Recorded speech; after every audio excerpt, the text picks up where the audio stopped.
From the beautiful Finger Lakes region of upstate New York, this is the Dental Lighthouse Podcast. We take questions from anyone in the dental profession and discuss what it takes to win not only in dentistry, but in life. Business, leadership, relationships, parenting, health and wellness, money management, nothing is off limits on the Dental Lighthouse Podcast. I'm Jason Tenori, your host, and have over 20 years of experience to pull from. Learn from my mistakes and let me help you collapse time so you can become the best version of yourself. Hey guys, before rolling into this conversation, I just wanted to give you some context to it. This is a conversation with one of my best friends, Dr. Addison Clean. Addison is a fellow black belt coach with me. He has a thriving practice in Lincoln, Nebraska, has a wonderful daily podcast called the Daily Dental Podcast. I would strongly encourage you to subscribe to it. And just an all-around great dude, someone that I try to emulate, someone that is a role model for me. And in this conversation, we talk about a lot of different things from, goals, vision. The last time that Addison and I were together a month or two ago, and just trying to get clarity on what we're all trying to do in this life, and just how important it is to really understand where you want to go and then just work like hell to get there. So I hope you enjoy this conversation. Like I said, Addison is just a lighthouse for me. I would encourage you to check out his content. He's got a couple of really, really great books on Amazon, one of which I was able to be a small part of, but just really great content and just a real dude that just understands what it is to run and own a successful dental practice. So I hope you enjoy. Like I referenced before, Dave Ramsey, and sometimes he talks on his podcast about his what we call roles and responsibilities, or basically what does he do as the CEO? And he talks about, like, I fix problems and I solve big, or I create systems, I fix problems, and I deal with really major issues. And that really resonates with me because he probably is the only one in his organization that can do that. And I've come to the conclusion that I can delegate clinical dentistry, right? I'm blessed to have 20 doctors that are really, really good clinicians, and and I had to put my ego aside, but they're able to provide patient care at a super high level. And that's really freed me up to do selfishly what I think I'm really good at, which is identifying problems and coming up with solutions for those problems. That's part of it. And then the other part of it is sitting down and having conversations with key leaders, key doctors, and trying to get insight from them of, what could take us to the next level, hearing what they have to say, and then making that turn into a solution that does ultimately take us to the next level. And, again, my ego 5-6 years ago was like, yeah, okay, you're a good associate, but you'll never be able to do it like I could have, I did it, or you'll never have that relationship with Mrs. Jones like I had. Well, the reality is they're developing relationships that are much more intimate than I was, and they're able to provide clinical care that was much better than I was able to provide. But where I feel like I'm really shining and where I'm really helping the organization is what I just alluded to. Is like, okay, let me understand where you feel the obstacle is, and that I will noodle a way to solve that. And it'll just kind of continue to take us through layers of complexity to get us to the other side. And currently that's what we're doing, and it seems to be working. So, I mean, that's a super unique skill set, and it's really hard to define that skill set of what you just explained, listening to information, boiling a problem down, foreseeing hurdles that are coming up. If you were to try to coach someone on that, would you point them towards, okay, most of the time that's self-improvement books, podcasts, or is it one-on-one coaching? Or how do you develop the skills to become better at those sorts of things? Because it is a totally different skill set than being a clinician. Right, right. That's a great question. I think there's a lot of resources out there, and depending on the person, will ultimately dictate what resource is going to resonate most with them. So for me, it was a combination of books. It was a combination of being coached myself. But at the end of the day, it was understanding what I need to do and just practicing the hell out of it. So a great example is just true empathetic listening, where you bracket out all the noise. You're not like formulating your response to someone as they're talking. You're just truly listening to someone and you're like trying to understand exactly where they're coming from. Having, being an empathetic listener, putting yourself in their shoes and just really trying to feel how they feel. And some of your listeners might be like, what, that's, yeah, I can do that. I can check the box. Like the reality is like, I would challenge a lot of people, like truly listening to someone without formulating a response in your head as they're talking, it's extremely difficult. And until you practice that skill, like practicing the piano, like practicing shooting free throws, like it's hard at first. And you can maybe do it for 5 minutes. And then the next week you can do it for 15 minutes. And then maybe you ultimately get to the point where you can do it like an unconscious habit. But those are some of the things that I really had to work on um, to be in the position that I'm in and to have the level of influence that I think I currently have. Um, Whereas I didn't have that. I didn't have that skill set before. So little things like that. But to answer your question, like, yeah, I think it's everything. It's books, it's online content, it's getting coached, it's learning from your failures, it's putting aside your ego and saying, okay, I really screwed that up. The next time that I'm faced with that situation, I'm going to dot dot dot that those types of things.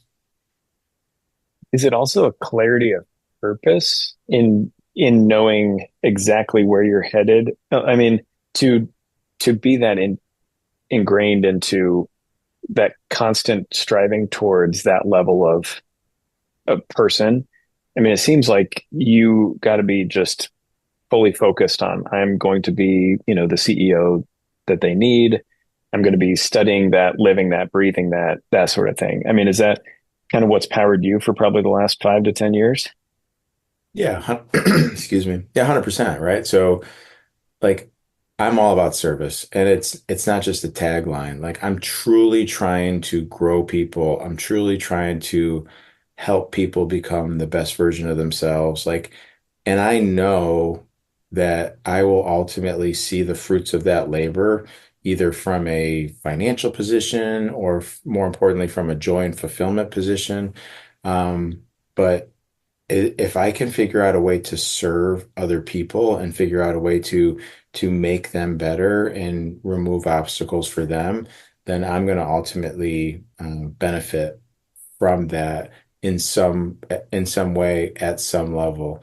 But it's hard work. Like it's if you don't do it on a regular basis, it may seem like it's like soft, but from my perspective, it's really hard work to like truly be engaged in serving someone, to truly understand like where their pain points are, and to truly want to be able to help them get to the next level. And I think if you do that on a regular basis, um, everybody wins. And at least that's been my experience up until this point. Totally. So cool. Um, Couple things I want to talk about before we wrap up. One of them is that if you guys want, hopefully everyone should go to your podcast platform, look up the Dental Lighthouse podcast, or look up thedentallighthouse.com. Is that right? Yeah, so we have a website, dentallighthouse.com, and my email, my text, my phone number's on there, so you can always reach That's out to and that's me. your And real phone number. I was oh looking yeah, at that. You put yeah. your phone number out there. Do you get a lot of spam from that? I don't get spam. I do get dentists, and I actually get like hygienists, from like Houston. And I live, like I said, I live in New York, or like I'll get a disgruntled dental assistant. I got one. Where were they from? Somewhere in Southern California. but I just love it, right? I just love helping people. And it feels, I feel bad that these people don't have someone, right? And and and you know better than anybody, like there's so much good that we can do when it comes to owner dentists or founder dentists. And these people just don't know what they don't know, right? They think they're doing things the right way, or they think they have to lead via power or via, do it because I said so, do it or else. And the reality is, like, man, there's such an opportunity for these docs to be able to really have an influence on someone's life, and they're blowing it. And maybe some of them are blowing it because they just choose not to put in the hard work, but I think a majority of them are blowing it because they don't know any better. And those are the people that I really want to reach, and those are the people that at a certain moment they're gonna have that aha moment. It's like, man, my turnover is horrible, and it's because I can't find any good candidates, right? So that's the excuse for like the first 10 years of your practice. And then you ultimately come into realization, well, the only constant in all of this was me. So could it be that I'm the lid here? Could it be that I'm the reason that I have constant turnover? And as soon as that light bulb turns on, like, I want to help that person. I want to help them now that they've put their ego aside and they're like, okay, I'm ready to be coached. I'm ready to do it a better way. I want to help that person. So anyways, so yeah, dentallighthouse.com. And then I'm proud of the podcast. We have some virtual training on there as well. We just did an 8-week servant leadership course that I'm super proud of. Um, if you're trying to I get I real I checked that tactical. out, and I've heard from multiple people that the servant leadership course was epic. So, Yeah, yeah. um, yeah, It's like there's so many books on leadership, and the problem, in my opinion, is it's all built in ambiguity, right? It's like, yeah, okay, I could do this, and maybe, but nobody really gets granular enough of this is what you need to do to be a great leader. The engineer in me is like, okay, we just need to teach a course where it's like, okay, if you come in and you do this, this, and this, um, now it's not going to be 100% successful, but it'll take you 80% of the way there. Now you have to have some emotional intelligence. You have to be able to read the room, all of that stuff. You have to, as you and I have talked about, you have to be able to go into the storm and develop a level of courage to have uncomfortable conversations. But if you can do those things, then you can really be the leader that the people around you need. And everything just ends up better. yeah.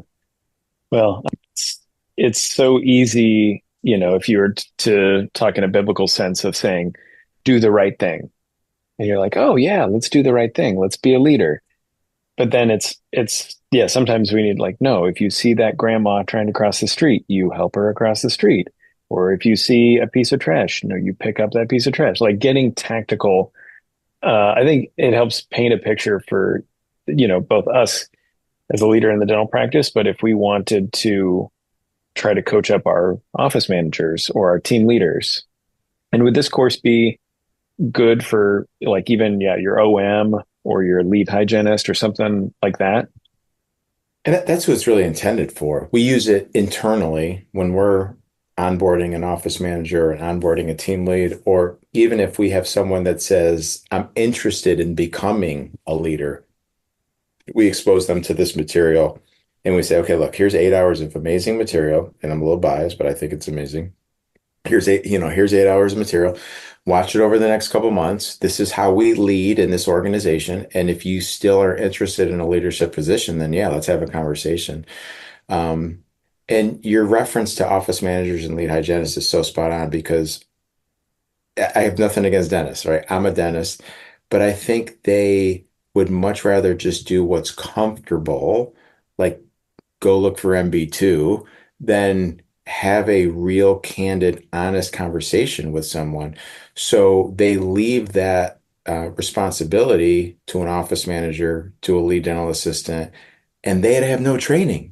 Like, so we're too busy to lead as dentists because we're looking for MB2, yet we haven't armed our leaders with the skill set to grow others like we want them to grow.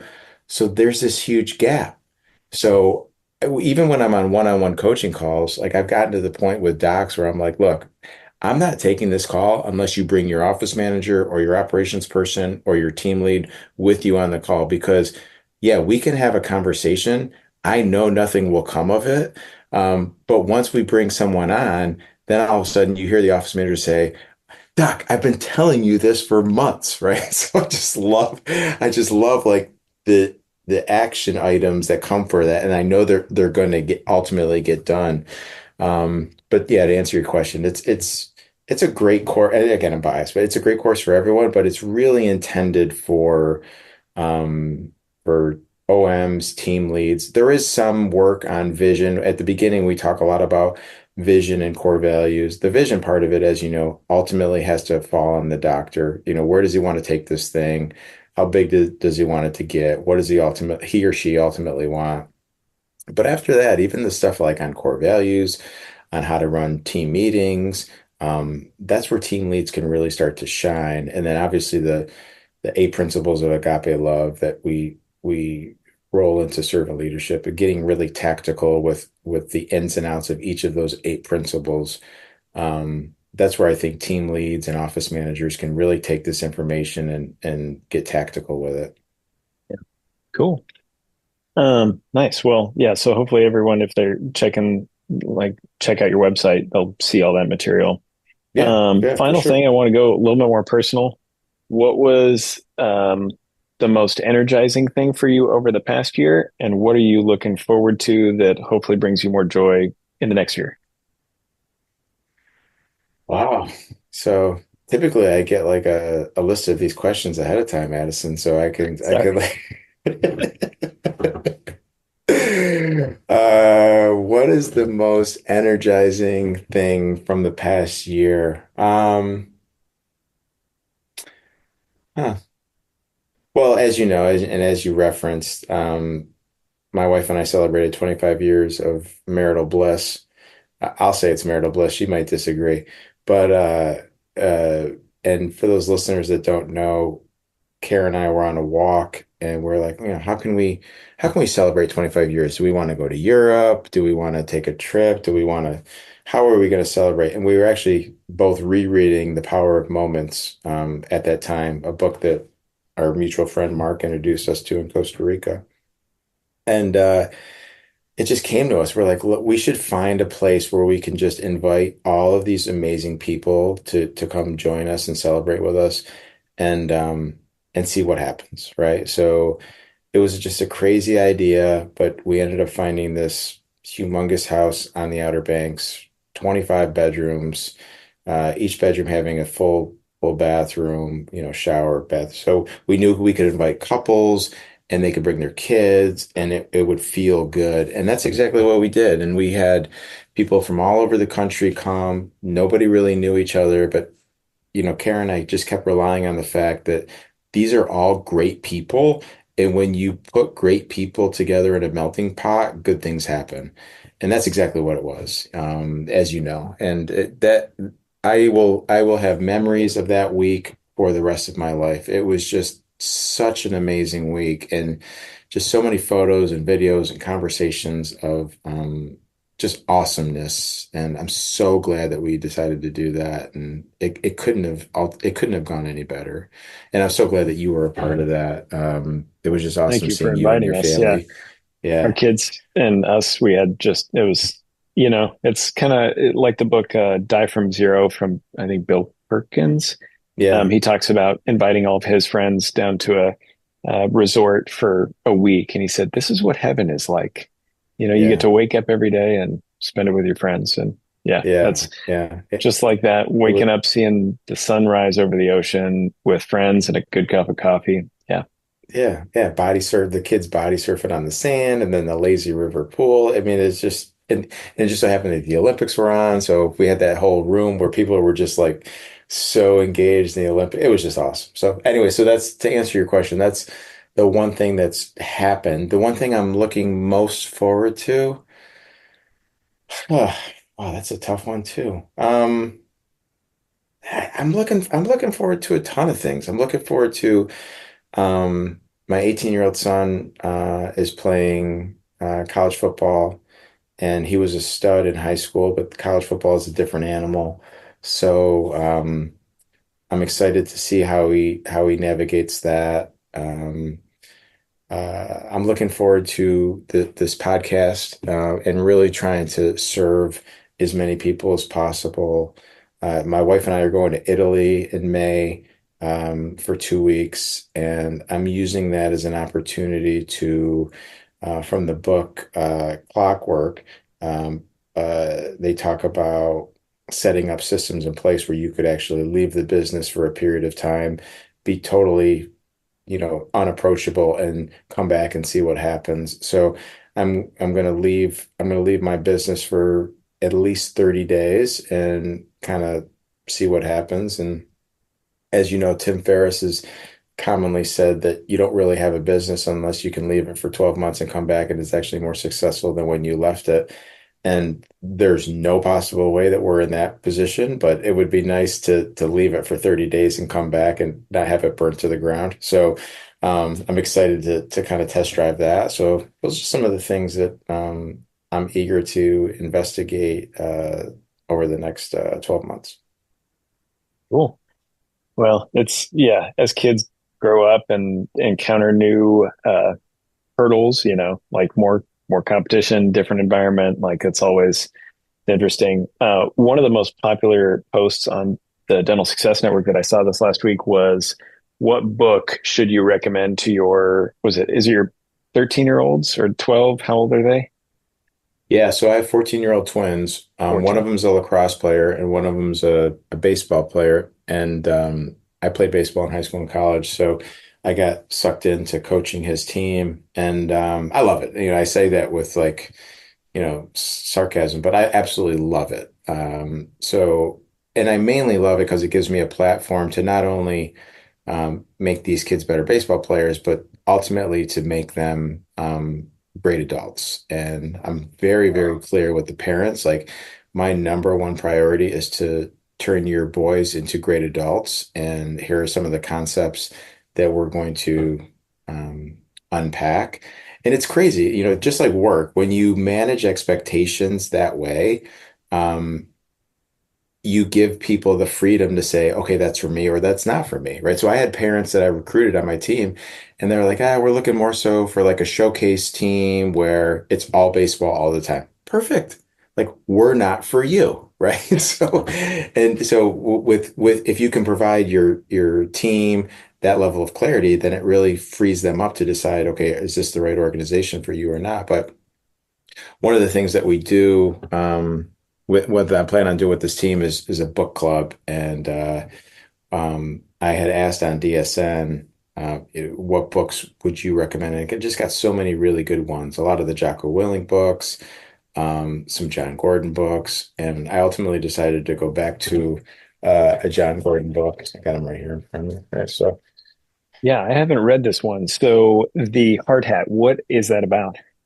So it's a true story. Most of his books are fables, but it's a true story of a guy named George who was just an amazing lacrosse player, but even more amazing teammate.